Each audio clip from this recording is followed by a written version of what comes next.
नमस्कार. Top news मराठीमध्ये आपलं स्वागत. संपूर्ण राज्यात बीड जिल्हा हा गुन्हेगारीमुळे चर्चेचा विषय बनलाय.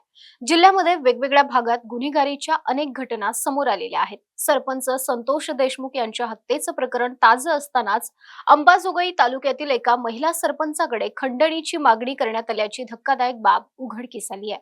नेमकं हे प्रकरण काय आहे पाहूयात. बीड जिल्ह्यातील अंबाजोगाई तालुक्यातील ममदापूर पाटोदा ग्रामपंचायतीच्या महिला सरपंचाकडे त्याच गावच्या माजी सरपंचानं 1 लाखांची खंडणी मागितली. सरपंच मंगल राम मामडगे यांनी याबाबत पोलीस ठाण्यात फिर्याद दिली आहे. त्यांच्या फिर्यादीनंतर माजी सरपंच, एक सदस्य तसंच उपसरपंच, महिलेचा पती या तिघांविरोधात गुन्हा दाखल करण्यात आलाय. आरोपी विविध कारणं सांगून विकास कामांमध्ये सातत्यानं अडथळे आणून खोट्या तक्रारी दाखल करत होते. दुरुस्तीसाठी आलेल्या 4 लाखांपैकी 1 लाख रुपये आम्हाला द्या अशी तक्रार सरपंच मामडगे यांनी केली आहे.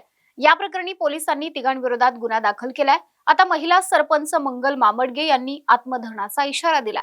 आम्हाला कुठलेच काम करू दिले जात नाही. माजी सरपंच वसंत शिंदे, अनिल देशमुख, ज्ञानोबा देशमुख हे सातत्यानं आमच्याकडे खंडणी मागतात. पैसे दिले तर तुला काम करू देणार नाही, तर काम करू देणार नाही अशी धमकी देतात. 11 जानेवारीला माझ्या मुलाला सायंकाळी 5 वाजता यांनी घरी बोलावून घेतलं. त्याला दम दिला. तुझ्या आईला सांग अर्धवट कामांवर सह्या करा, नाहीतर तुझ्या आईला जेलमध्ये घालू असं धमकावलं. त्यामुळे मुलाने आपल्याला घरी येऊन राजीनामा देऊन टाक असं म्हटल्याचं मामडगे यांनी सांगितलंय. तसंच माजी सरपंचाने शाळेच्या कामासाठी 4 लाखांचा निधी आला आहे, त्यातील 1 लाख रुपये द्या अशी खंडणी मागितल्याचं देखील सांगितलंय. आम्हाला कुठल्याही परिस्थितीत न्याय द्या, नाहीतर आम्ही आत्मदहन करणार असा इशारा या महिला सरपंचानं दिलाय. आम्हाला कुठलंही काम करू देत नाही, तर फक्त माजी सरपंच वसंत सोपान शिंदे,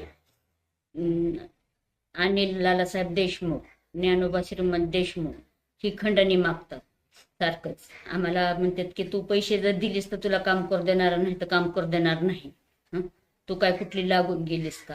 माझ्या मुलाला 11 तारखेला दिनांक 11/2024 जानेवारी त्याला 5 वाजता घरी बोलून घेतलं. त्याला दम दिला.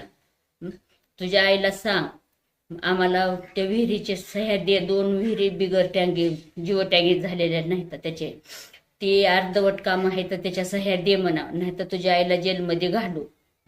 नाही जर दिलं तर तुमच्या घराची सगळी इज्जत घालू. तुझी आई कशी जगते ती बघू, तुम्ही कसं वावरणार आहोत ती बी बघू. माझं लेकरू दमाच्या पोटी घरी आलं 8:30 वाजता. मला म्हणलं आई तू राजीनामा देऊन टाक, आपल्या घराला धोका आहे. काय झालं ग माय म्हणलं तर माझी सरपंचानं मला घरी बोलवून नेले, मला धमकी दिली.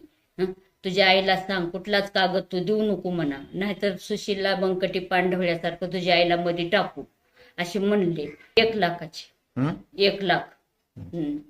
शाळेचं काम 4 लाखाचं आलंय तर त्याच्यातले 1 लाख रुपये दे म्हणून मी ग्रामपंचायतच्या मधून काम आटपून शाळेकडे चालले होते, तर त्यांनी मला तिघांनी अडविलं.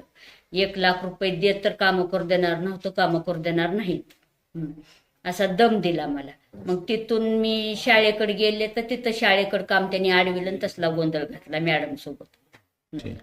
आम्हाला न्याय द्या, नाही तर उपोषणाचं आम्ही हे करणार, निवेदन देणार, आत्मदहन करणार आहे. मला जर नाही न्याय भेटला तर मी तिथलं उठणार नाही. काय करायचे जगून तरी मग असं एवढं न्याय द्यावाच लागेल त्याने आम्हाला. आम्ही कवर धमकीत जगायचं. माझ्या पाठीमागं कुणी नाही, त्यांच्या मागं लय माणसं आहेत. माझ्या मागं फक्त माझं कुटुंब आहे. आणि जी माझा कर्तव्य होता ती त्यांनी दबावात त्यांनी हे केला, मरणाच्या दारात ढकलला. माझं लेकरू आत्महत्या त्यांच्यामुळे केलंय त्यानं. माझ्या लेकराला सहन झालं नाही. माईची इज्जत गेली तर आम्ही काय तोंड दाखवा म्हणून त्यानंच आधी तोंड लपवून घेतलं. आणि शेवटी आणखीन म्हणते तुम्ही हातात कसं घेतलं. आम्हाला दुश्मनी वाढवायची नव्हती. गेले तर खरं म्हणून आम्ही गांठून दाखवून बसलो होतो त्याला. जाऊ द्या कशाला लेकर महाग दुश्मनी कशाला वाढवायची म्हणून. त्याचे परिणाम आम्ही आता भोगायलो. त्याच वेळेस जर आम्ही हातात घेतला असतं तर ही एवढी आम्हाला त्रास झाला नसता, तेवढे परिणाम आम्हाला भोगावे लागले नसते.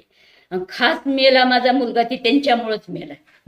8 दिवस माझं लेकरू घरात झोपत नव्हतं. जेवढं आईला सांगते तेवढं वडिलाला सांगू शकत नाही. पण का आम्हाला वाढवायचं नव्हतं म्हणून आम्ही गपचूप बसलो होतो घरात. कुठं दुश्मने वाढवायच्यात, गावगाडा आहे, हे 5 वर्षाचा काळ आहे, कशाला आयुष्याच्या दुश्मने वाढवायच्यात म्हणून आम्ही गपची बसलो होतो. शेवटी माझं लेकरं आत्महत्या करून दुनियातून उठून गेलं तरी त्यांना सहन झालं नाही.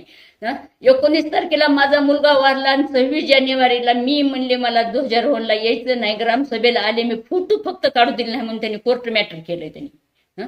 मग ती समोरची बी आईच आहे ना, तिला समजून घ्यायला पाहिजे की दुःख का आहे तिच्या पुढं, किती दिवसाचा काळावधी ह्यामध्ये कोणती आई फुटत चमकत, ही जाणून घ्यायला पाहिजे होतं. सगळ्या आईने ही की ओळखावं आता तरी.